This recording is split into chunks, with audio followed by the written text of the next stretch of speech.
নমস্কাৰ মোৰ নতুন এটা ভিডিঅ'ত আপোনালোক সকলোকে পুনৰ স্বাগতম। আজিৰ ভিডিঅ'টো একদম আলু পৰাঠাৰ পৰা ষ্টাৰ্ট কৰিছোঁ।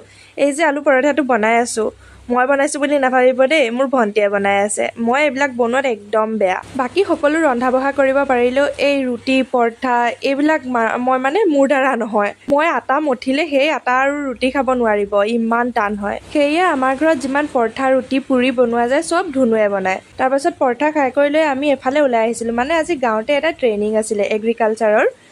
যিহে গৰম পৰিছে নহয় এইকেইদিন, আহিবলৈ যে একদম মন নাছিল, তথাপিও আহি গ'ল বাৰু। মানুহবোৰ দেখি গম পাইছে নহয়, হাতে হাতে ছাতি আৰু বিচনী। সেয়েহে এই গৰমৰ উৎপাতৰ পৰা ৰক্ষা পাবলৈ বৌবক লৈ আহিলোঁ দোকানলৈ, ব'ল কিবা খোৱাবি আজি বুলি। বৌবই জুচ আৰু তেতেলী আচাৰ কিনি দিলে, আৰু আনফালে মই ফটোগ্ৰাফাৰ আজি দিনটোৰ বাবে। যিহে ৰ'দ দিছে নহয়, আৰু কেইদিনমানৰ পাছত চাগে মই ভুতুনিৰ নিচিনা হৈ যাম। বাৰু দিনটো ৰ'দ দি ভাটিবেলালৈ অলপমান জোৰ কৰি দিলে, আৰু সেই আমি বতাহ খাই বহি থাকোঁতে ধুনুৰ খাব মন গ'ল কঁঠাল, সেয়েহে এটা কঁঠাল পাৰি আনিলোঁ। এই গৰমত কঁঠাল খোৱাৰহে কথা আৰু। বাৰু পিছে ভিডিঅ'টো কেতিয়ালৈ দিওঁ ঠিক নাই দেই, তেনেহ'লে আজিলৈ আহিছোঁ।